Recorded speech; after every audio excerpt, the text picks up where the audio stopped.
Hello dear students, welcome to one more lecture.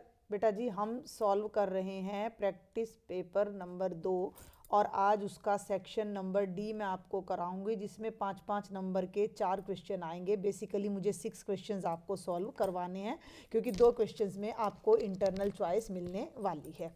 ठीक है, तो इससे पहले के जो पार्ट्स हैं वो चैनल पर अपलोड हैं। बेसिक का पूरा प्रैक्टिस पेपर मैं ऑलरेडी सॉल्व करवा चुकी हूँ, तो आपको अगर अभी तक आपने उन लेक्चर्स को नहीं देखा है तो आप उनको चैनल पर जाकर देख सकते हो। क्वेश्चन नंबर 32 पर आ जाओ। एपी से है, यदि किसी एपी के पहले n पदों का योग 4n माइनस एन स्क्वेयर है, if the sum of n terms of n AP is 4n minus n square.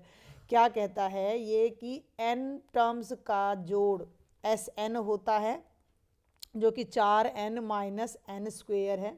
Clear? तो पहला पद क्या है, यानी फर्स्ट टर्म आपने निकालनी है, पहले ए बताना है। ठीक है, what is the first term? पहले दो पदों का योग क्या है? What is the sum of first two terms? तो वो S2 आपने बताना है। दूसरा पद क्या है? What is the second term, यानी A2 आपने बताना है।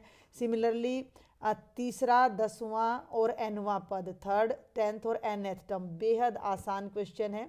आपको सिर्फ एक बात समझनी है कि Sn का मतलब होता है A1 जमा A2 प्लस A3 और प्लस AN तक के टर्म्स का जोड़। ठीक है, 1 से लेकर n तक। तो अगर केवल हम एक ही टर्म की बात करें A1, तो उसका जोड़ अकेली तो रहेगी, वो तो S1 हो जाएगा। S2 का मतलब A1 जमा A2 है, यानी पहले दो पदों का योग। और अगर इन दोनों को मैं आपस में घटा दूं, S2 माइनस S1, तो A1 जमा A2 घटा A1, तो ये कटकर कितना आ जाएगा? A2। यानी S2 में से S1 घटा दूं तो सेकंड टर्म आ जाएगी। यही सब चीज़ें हमने यहाँ पर अपनी कैलकुलेट करनी है। तो देखो, आपके सामने Sn का फॉर्मूला है और बस इसमें आपने वैल्यूज़ पुट करते जाना है। पहले आपने यहाँ n की जगह 1 पुट करना है, तो S1 हो जाएगा 4 गुणा 1 माइनस 1 का स्क्वेयर, यानी कि 4 माइनस 1 यानी 3। और S1 A1 के बराबर है, तो A1 की वैल्यू कितनी आ जाएगी? 3। मैं यहाँ ना लिख लेती हूँ हमें क्या क्या निकालना है। हमें A1 निकालना है, दो पदों का योग यानी S2 निकालना है। दूसरा पद क्या है, यानी A2 निकालना है। थर्ड टर्म निकालनी है, 10th टर्म निकालनी है और nth टर्म। और अब हम इसको ऐसे स्लाइड कर लेते, लेफ्ट में कर लेते हैं। अब देखो, फर्स्ट टर्म आ गई। अब इसमें 2 पुट कर दो, तो 2 पुट करोगे तो ये बनेगा 4 इंटू 2 माइनस 2 का स्क्वेयर, यानी 8 घटा 4 यानी 4। ठीक है, पहला आंसर ये आ गया। अब आ गया S2, यानी कि 4 आ गया, तो ये दूसरा आंसर आ गया। अब हमें निकालना है A2, और A2 मैंने क्या बताया था? S2 में से S1 माइनस कर दो, तो A2 आपका हो जाएगा S2 माइनस S1। S2 4 है, ठीक है, S2 4 है और S1 आपका 3 है, तो 1 आ जाएगा, यानी कि सेकंड टर्म कितनी आ गई? 1 आ गई। अब मेरी बात ध्यान से सुनो। फर्स्ट टर्म 3 थी, यानी A1 3 था, A2 1 था, तो कॉमन डिफरेंस आ जाएगा A2 माइनस A1, यानी कि 1 माइनस 3 यानी कि -2। अब आप पहले डायरेक्ट nth टर्म निकाल दो, an का फॉर्मूला होता है a plus n minus 1 into d. A कितना है? 3 है, प्लस n माइनस 1, और d कितना है? -2 है। ठीक है, तो an हो जाएगा 3 माइनस 2n प्लस 2, यानी an हो जाएगा 5 माइनस 2n। तो एक आंसर आपका ये आ गया, दिख रहा है ना? Answer number 1, answer number 2, answer number 3। हमसे पूछा कितने गए हैं? 1 2 3 4 5 और 6, तो 3 की बजाय हमारे 4 आंसर आ चुके हैं। A2 भी आ चुका है। क्लियर हो गया? अब हमारे पास केवल A3 और A10 रह जाता है निकालना, तो उनको भी अब हम AN की हेल्प से ही निकाल देंगे। ये AN है, AN आ गया आपके पास। अब इस AN में 3 पुट कर दो, AN कितना आ रहा है? 5 माइनस 2n, इसमें n की जगह 3 रख दो, तो ये हो जाएगा 5 माइनस 2 इंटू 3, यानी 5 माइनस 6 यानी -1। तो थर्ड टर्म हो गई -1, एक आंसर ये आ गया। और A10 निकालना है। आप ऐसे भी निकाल सकते हो A + 9D लगा के, या इसमें 10 पुट कर सकते हो, दोनों ही ठीक है। तो A की वैल्यू है 3 + 9, D की वैल्यू है -2, 3 - 18 यानी कि A10 आ जाएगा -15, और ये हमारा लास्ट आंसर आ जाएगा। दिख गए सारे आंसर। एक बार इसको थोड़ा सा छोटा कर लेते हैं सिंगल फ्रेम में, और ये देखिए ये आपका कंप्लीट क्वेश्चन है, और ये आपके 6 आंसर्स हैं, 1 2 3 4 5 और 6। बस मेन लॉजिक यहीं पर है कि अगर n टर्म्स का सम दे रखा है तो S1 और S2 निकाल दो। S1 से फर्स्ट टर्म आ जाएगी, S2 में से S1 को माइनस करोगे सेकेंड टर्म। जब दोनों टर्म्स आ गई तो कॉमन डिफरेंस आ जाएगा, फिर आपसे कुछ भी पूछे तो आप आंसर दे सकते हो। ठीक हो गया, इसमें कोई इंटरनल चॉइस हमारी नहीं थी। अब हम चलते हैं नेक्स्ट क्वेश्चन पर। ये था क्वेश्चन नंबर 32, और अब हम करेंगे क्वेश्चन नंबर 33। थ्योरम है एक, चतुर्भुज ABCD के विकर्ण एक दूसरे को O पर इस प्रकार प्रतिच्छेद करते हैं कि AO बाय BO बराबर है CO बाय DO, तो दिखाओ कि ABCD एक समलंब है। The diagonals of a quadrilateral ABCD intersect each other at O such that, तो show that it is a trapezium. Trapezium क्या होता है?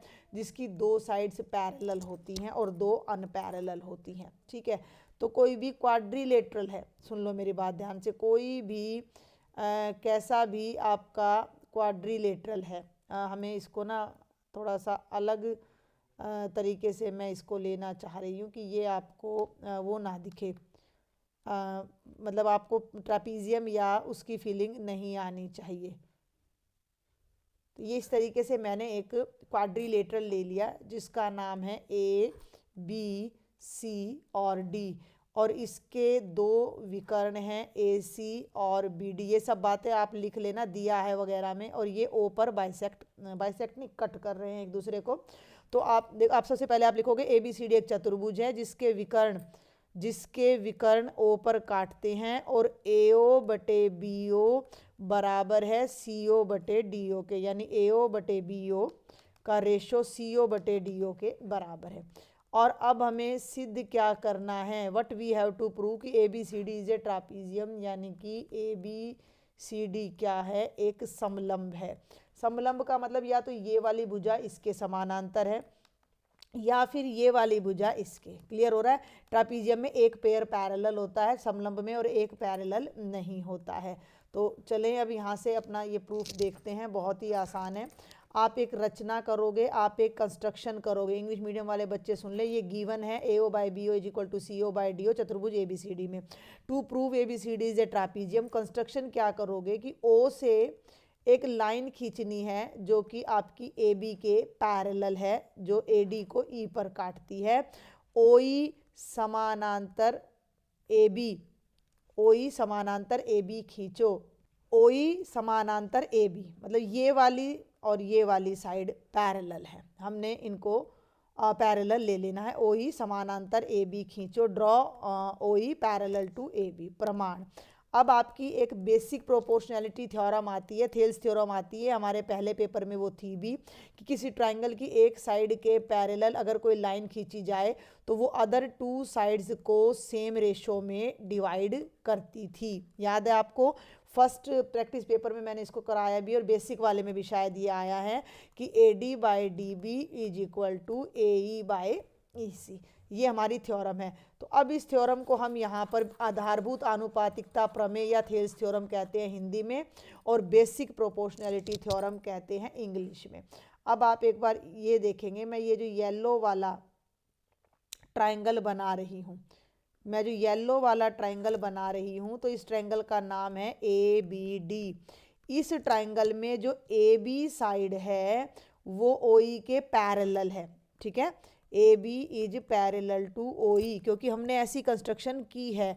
तो आधारभूत आनुपातिकता प्रमेय से, सुन लीजिए, थेल्स थ्योरम, इंग्लिश मीडियम वाले बच्चे थेल्स थ्योरम भी लिख सकते हैं या बेसिक प्रोपोर्शनैलिटी थ्योरम भी लिख सकते हैं।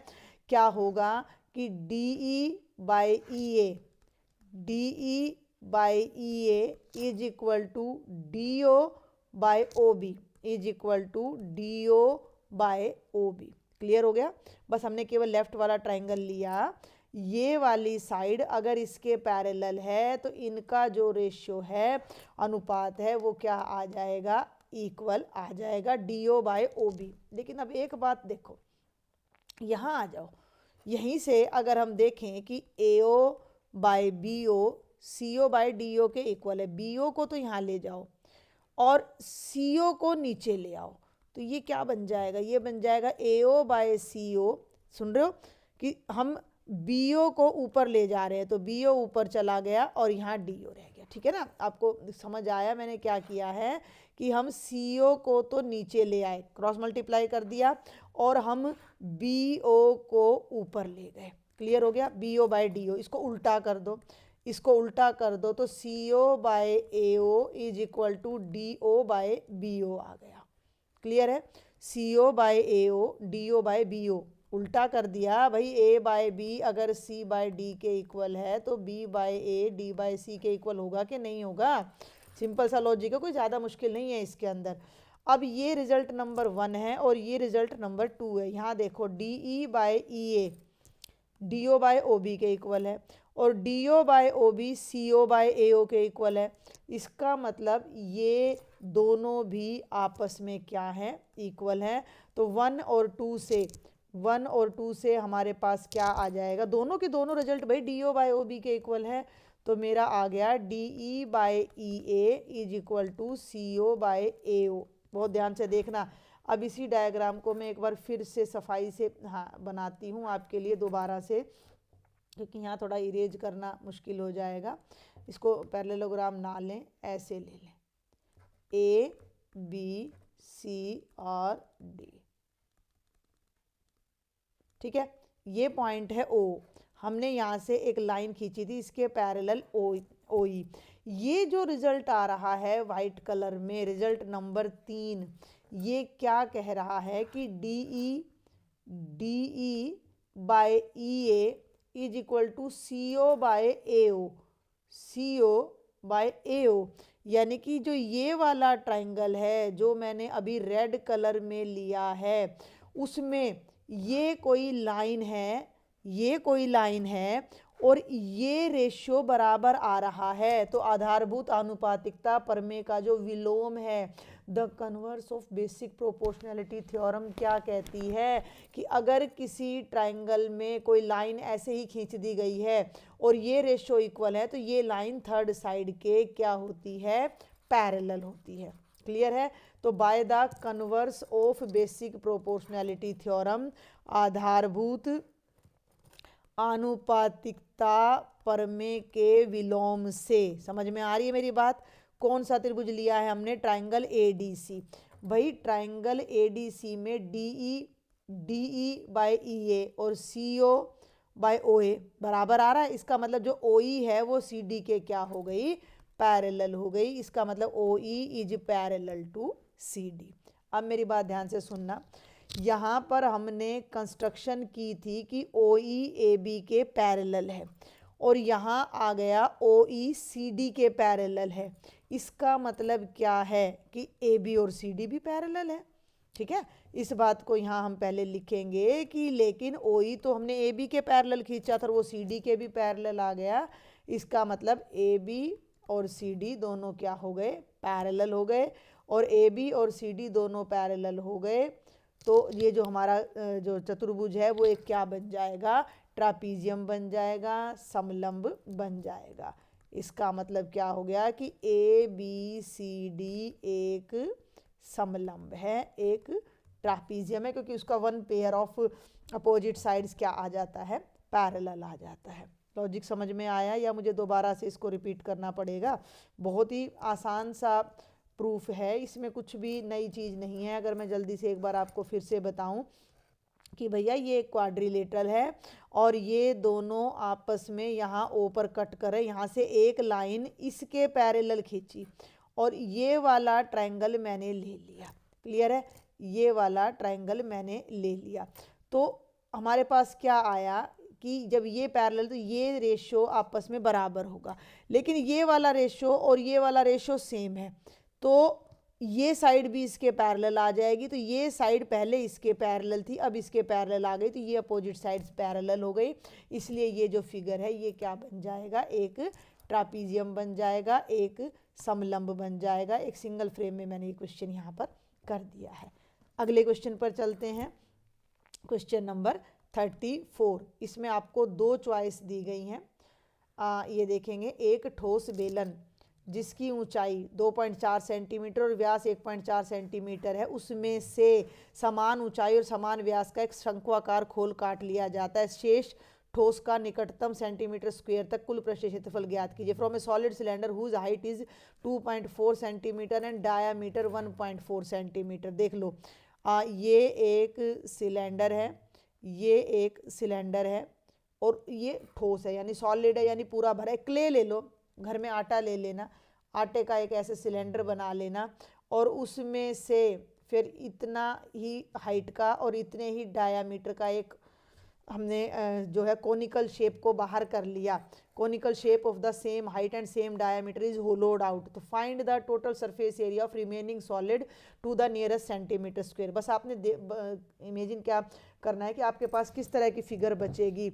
अब मेरे पास फिलहाल कुछ है नहीं आपको दिखाने के लिए, लेकिन मैं कोशिश करती हूँ आप देख पा रहे हो। तो ये मेरे पास एक सिलेंड्रिकल सी ही शेप मान लेते हैं, सिलेंड्रिकल नहीं है। तो ये एक सिलेंडर है और इसको अंदर से ये ऐसे देखो, मेरा हाथ जा रहा है, ये मेरा पेन स्टैंड है, खोखला किया हुआ है, इसको अंदर से खोखला किया हुआ है। तो वो जो खोखला किया है वो एक कोन की शेप में है। तो आपके पास जो बचता है उसका एरिया निकालना। मेरे पास जो बच रहा है ना, वो ध्यान से देख लो क्या बच रहा है। एक तो ये तली बच रही है यहाँ, ठीक है, यहाँ पर मेरे पास मेटल है, मेरे पास यहाँ बाहर मेटल है, इसमें मेरे में तो चौड़ाई है, आपकी शेप में कोई भी विड्थ नहीं है, ये भी यहाँ से बिल्कुल पतला है। क्लियर है। तो एक तो बाहर का एरिया, एक ये नीचे का एरिया, और अंदर जो फिगर है जहाँ मैं हाथ घुमा रही हूँ वो वाला एरिया। तो ये तो आपका शंकु का वक्र पृष्ठीय क्षेत्रफल हो जाएगा, curved surface area of cone. ये हो जाएगा curved surface area of cylinder plus base area of cylinder. समझ में आ रही है बात? समझ में आ रही है कि नहीं आ रही है? तो बस यही चीज़ आपने यहाँ पर करनी है। इसका जो डायामीटर है वो 1.4 सेंटीमीटर है और इसकी जो हाइट है वो 2.4 सेंटीमीटर है। बस अब इसी पर आपने लेना है, क्या लेना है, अब आप ये जल्दी से देख लो। दोनों का जो रेडियस है वो 1.4 का आधा हो जाएगा, यानी 14/20 हो जाएगा, 2 7 14 और 7/10 सेंटीमीटर तो रेडियस आ गया। हाइट जो है वो 24/10 सेंटीमीटर आ जाती है। मत काटो इसको। क्लियर हो गया? ये तो दोनों चीज़ें हो जाती है सिलेंडर की यानी कि बेलन की। ठीक है। जब हम शंकु की बात करते हैं तो शंकु का भी रेडियस और हाइट दोनों यही रहने वाली हैं। केवल हमें अब क्या लेना है, इसका कर्व्ड सरफेस एरिया लेना है, वो होता है πr/l, और l का फॉर्मूला होता है r² + h² का अंडर रूट। r है 7/10। थोड़ा जल्दी में करा रही हूँ मैं क्योंकि बहुत लंबा हो जाते हैं। आप चाहते हो कि मैं सभी प्रैक्टिस पेपर का सॉल्यूशन कराऊं। तो ये 24 का स्क्वायर हो जाएगा 576/100। 100 नीचे है, 625 आएगा, 625 को करोगे तो 25/10 सेंटीमीटर यानी कि 5/2 आपका क्या आ जाएगा, एल आ जाएगा। 5 5 25 और 5 दूनी 10। ठीक है। यहाँ भी काटना चाहो तो आप काट सकते हो 12/5 सेंटीमीटर। क्लियर हो गया? यहाँ तक बात समझ आ गई? अब जो भी शेप आपके आगे बची है उसका जो क्षेत्रफल है देख लो एक बार, उसका कुल पृष्ठीय क्षेत्रफल। तो इस दी गई शेप का जो कुल पृष्ठीय क्षेत्रफल है, इंग्लिश में बोलूं तो जो टोटल सरफेस एरिया है, वो क्या हो जाएगा, शंकु का वक्र पृष्ठीय क्षेत्रफल, curved surface area of cone, plus में बेलन का वक्र पृष्ठीय क्षेत्रफल यानी कि बेलन का कर्व्ड सरफेस एरिया, और प्लस में बेलन के आधार का क्षेत्रफल। क्लियर है? समझ में आ गई बात? अभी अभी मैंने आपको सारी बातें यहाँ बता दी हैं। ये तो बेलन का आधार है, ये बेलन का वक्र पृष्ठीय क्षेत्रफल है, और ये बेलन के अंदर की जो शंक्वाकार आकृति है उसका क्षेत्रफल है। अब इनको सबको अलग अलग सॉल्व नहीं करने लग जाओगे, पहले इनमें आप वैल्यू पुट करो, फॉर्मूला पुट करो। ये है πr/l, बेलन का होता है 2πr/h और आधार का होता है πr²। क्लियर है? तीनों में से उठा के πr को बाहर कर दो, l पाई आर बाहर हो गया, 2h, पाई आर बाहर हो गया, खाली आर यहाँ रह जाएगा। पाई की जगह 22/7। अब मेरी बात सुन लो, आर, एच और एल आपके सामने हैं, तो आर की जगह आ जाएगा 7/10, एल की जगह आ जाएगा 25/10। एच की वैल्यू ना 24/10 थी और उसको 2 से गुणा करूंगी तो ये 48/10 आ जाएगा। और आर की वैल्यू है 7/10। ये 10 ना हटाने का बेनिफिट होगा कि अब हमारी कैलकुलेशन बहुत आसानी से हो जाएगी। 7 से 7 कट जाएगा, बाहर तो अपना 22/10 रखो और अंदर देखो 10 लघुत्तम आ गया, यानी ये ऊपर वाले सारे जुड़ जाएंगे। 25 और 7 32, 32 में 48 जोड़ोगे तो 8 और 2 10, 80 आ जाएगा। ये कटकर 8 आ जाएगा, ठीक है। और ये आ जाएगा 22 8 176/10। 10 से भाग करना बिल्कुल आसान होता है। 17.6 सेंटीमीटर स्क्वेयर आपका टोटल आंसर यहाँ पर आ जाता है। क्लियर है। उसने बोला है नियरेस्ट बताओ, तो 17.6 को राउंड ऑफ कर दो तो 18 सेंटीमीटर स्क्वेयर अप्रॉक्सीमेटली, यानी कि लगभग आ जाएगा। इस एक तो सबसे पहले तो आपको लॉजिक क्लियर होना चाहिए कि करना क्या है। तो जब भी ऐसे मिक्स्ड फिगर का क्वेश्चन आता है तो मैं बार बार कहती हूँ कि सभी शेप्स की डायमेंशन आपको पता होनी चाहिए। तो बेलन था तो बेलन का रेडियस और हाइट पता लग गया, शंकु था शंकु का भी रेडियस और हाइट हमें पता था, लेकिन हमें एल की जरूरत थी, वो हमने निकाल लिया। अब ये समझना था कि पृष्ठीय क्षेत्रफल में आएगा क्या क्या, वो मैं आपको 2 बार बता चुकी हूँ। फिर मैं आपको बार बार बोलती हूँ कि बेटा ऐसे अलग अलग सॉल्व मत करना, तीनों को इकट्ठा लिखो, जितना कॉमन आता है कॉमन लो।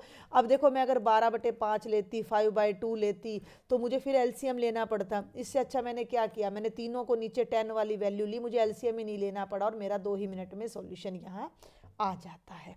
ठीक है। इसी में आपको एक इंटरनल चॉइस दी गई है जो यहाँ तो हिंदी मीडियम में है और नेक्स्ट पेज पर इंग्लिश में। मैं जल्दी से पढ़ देती हूँ।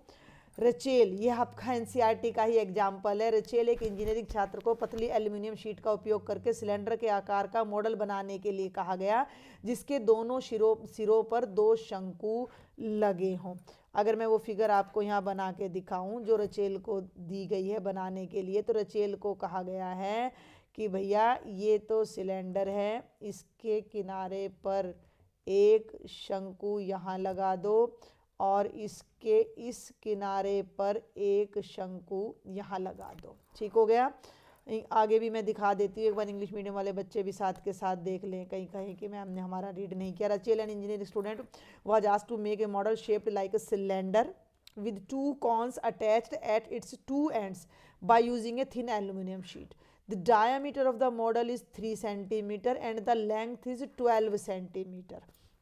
जो ये मॉडल है इसका जो व्यास है वो 3 सेंटीमीटर है। ये पूरे का पूरा व्यास या डायामीटर अगर मैं कहूँ तो 3 सेंटीमीटर है और इस पूरे मॉडल की लंबाई बोल रहा है, यानी लेट के बनाया, मतलब इस तरह से बनाया गया है, तो ये आपका 12 सेंटीमीटर है। यदि प्रत्येक शंकु की ऊंचाई 2 सेंटीमीटर है तो रचेल द्वारा बनाए गए मॉडल में निहित हवा का आयतन ज्ञात कीजिए। बाहरी और आंतरिक विमाएं समान है। If the height of the conical part is 2 centimetre then find the volume of the model. Clear हो गया। Find the volume of the model. तो अब यहाँ एक चीज़ और है जो आपने नोट करनी है कि ये जो हाइट है वाइट कलर में ये कितनी है, 2 सेंटीमीटर। तो 2 यहाँ से हट गई, 2 यहाँ से हट गई, तो ये बीच वाली कितनी रह गई, 12 - 4 यानी 8 सेंटीमीटर। आपके सामने एक सिलेंडर है, अगर मैं उस सिलेंडर के रेडियस की बात करूं तो वो 3/2 सेंटीमीटर है, 3/2 है क्योंकि व्यास 3 है, उसका आधा करोगे तो। और अगर मैं उस सिलेंड्रिकल पार्ट की, ये देख लो, ये है सिलेंड्रिकल पार्ट की हाइट, पूरे मॉडल की हाइट 12 सेंटीमीटर है। 2 ऊपर रह गया, ठीक है ना भाई, 2 हमारा ऊपर रह गया, 2 हमारा नीचे रह गया, तो 12 में से 4 गए तो 8 सेंटीमीटर ये डायमेंशन हमारी आ जाती है सिलेंड्रिकल यानी बेलनाकार भाग की। शंक्वाकार भाग की जब मैं बात करती हूँ तो शंकु का हमें वॉल्यूम चाहिए, मेरी बात सुन लेना। तो वॉल्यूम का फॉर्मूला होता है 1/3 πr²h, तो हमें एल की जरूरत नहीं पड़ेगी। तो शंकु का रेडियस भी 3/2 सेंटीमीटर है और शंकु की हाइट को मैं कैपिटल, इसको ऐसा करो, इसको तो कैपिटल एच ले लो क्योंकि सिलेंडर बड़ा है, तो सिलेंडर की हाइट को तो कैपिटल एच ले लो और कोनिकल पार्ट की जो हाइट है उसको आप स्मॉल h ले लो, यानी कि 2 सेंटीमीटर। ठीक है भैया, h ये इतना आ गया। अब आपको इसका केवल क्या निकालना है, इसमें मौजूद हवा का आयतन यानी कि इस बर्तन का आयतन। तो इस बर्तन का आयतन, volume of this model is equal to the volume of cylinder, यानी कि बेलन का आयतन जमा 2 शंकु का आयतन, द वॉल्यूम ऑफ 2 कॉन्स। ठीक है, 2 शंकु का आयतन। फिर सुन लीजिए, volume of the model is equal to the volume of cylinder plus volume of 2 cones. Cylinder का वॉल्यूम होता है पाई आर स्क्वेयर एच, और शंकु का वॉल्यूम होता है 1/3 पाई आर स्क्वेयर एच। एच को लिखते समय ध्यान दे देना, बस यही गलती मत करना। पाई को और आर स्क्वेयर को तो कॉमन ले लो, पाई आर स्क्वेयर दोनों में है, कॉमन ले लिया, तो यहाँ तो कैपिटल एच बचा और यहाँ 2/3 स्मॉल एच बचा। Just put the values and solve it. बस अब आपने वैल्यू को पुट कर देना है और सॉल्व कर देना है। तो पाई की जगह 22/7, आर 3/2 है, स्क्वेयर करोगे 9/4, कैपिटल एच का मतलब 8, 2/3 और स्मॉल एच का मतलब 2। बस इसको सॉल्व कर दो। 11 2 दूनी 4, 99/14, ब्रैकेट में आ जाएगा 8 जमा 4/3, 3 8 24 और 4 28/3। ठीक है, तो ये हो गया 99/14, 8 3 जा 24, 24 और 4 28/3, 14 दूनी 28, 33 तिया 99 और 33 दूनी 66, 66 सेंटीमीटर क्यूब आपकी क्या हो जाएगी, मॉडल की हवा हो जाएगी। ठीक है, दोनों ही क्वेश्चन आपके बिल्कुल सिंपल से थे, कोई भी इसमें मुश्किल नहीं थी। और अब हम आ जाते हैं इस सेक्शन के लास्ट क्वेश्चन पर, जिसमें आपको 2 चॉइस मिल रही है। हाँ जी, बिल्कुल चॉइस मिल रही है, तो दोनों को फटाफट देखते हैं। ये भी हमने किया हुआ है पहले। यदि निम्नलिखित बंटन एक इलाके के बच्चों के दैनिक भत्ता को दर्शाता है, यदि उनका माध्य भत्ता 18 रुपये तो लुप्त बारंबारता एफ ज्ञात करो। This is representing the data of daily pocket allowance of children of A locality. ठीक है, द मीन इज 18, तो फाइंड एफ। माध्य दे दिया है, एफ की वैल्यू आपने निकालनी है। जल्दी से यहाँ पर फ्रीक्वेंसी ले लेते हैं। 11 से 13, 13 to 15, 15 to 17, 17 to 19, 19 to 21, 21 to 23 and 23 to 25. This is the class interval या दैनिक जेब भत्ता। आप लिख लीजिएगा, ये फ्रीक्वेंसी है बच्चों 7, 6, 9, 13, एफ 5 और 4। माध्य आपको दे रखा है, तो आप यहाँ पर मिड पॉइंट कह लो, अपना यहाँ पर मध्य बिंदु कह लो, जिसे हम एक्स आई कहते हैं, वो निकाल लो। तो 11 और 13 हो गए, 24 का आधा हो गया 12। यहाँ पर 2-2 का डिफरेंस है, तो आगे भी 2-2 का आता चला जाएगा, 14, 16, 18, 20, 22 और 24। ठीक है, अब यहाँ ले लो एफ आई एक्स आई। हम डायरेक्ट मेथड लगाएंगे, तो एफ आई एक्स आई तो 12 7 84, 14 6 जा 84, 16 निम्मा 144, 18 3 54, 5 18 1 18 और 5 23, ये आएगा 20 एफ, 22 5 110 और 24 चौको 96। ठीक है, माध्य कितना है 18 है, मीन की वैल्यू कितनी है 18 है, मीन कितना है 18। तो एक तो आप निकाल दो सिग्मा एफ आई, तो 7 और 13 और 9 22। और देखो अब यहाँ ध्यान रखना कि एफ अलग है, एफ नहीं जुड़ेगा। 7 और 6 13 और 9 22 और 13 35 और 5 40 और 4 44, तो ये तो 44 प्लस एफ आ जाएगा। और अब आप निकाल दो सिग्मा एफ आई एक्स आई। ठीक है, तो इस 20 एफ को छोड़कर सबको जोड़ देना। 4 और 4 8 और 4 12 और 4 16 और 6 22, 2 8 8 16 और 2 18 और 4 22 और 3 25 और 1 26 और 9 35, 3 और 1 4 और 2 6 और 1 7 752 जमा में 20 एफ, क्योंकि हमें पता है कि चर और अचर इकट्ठे नहीं जुड़ते हैं, variable and constants are always separate. अब हमें माध्य यानी मीन का फॉर्मूला पता है, क्या होता है sigma F I x I by sigma F I. ठीक है, अब सब चीज़ें आपको पता है। पुट द वैल्यू, मीन है 18। ये बहुत फेमस सा क्वेश्चन है, बार बार आता रहता है। जो बच्चे रेगुलर पढ़ते हैं, टेस्ट देते रहते हैं, उनको तो ये क्वेश्चन आता भी होगा। बस क्रॉस मल्टीप्लाई कर दो, 18 से करोगे 18 चौक 72 और 792 जमा 18 f is equal to 752 plus 20 f, है ना।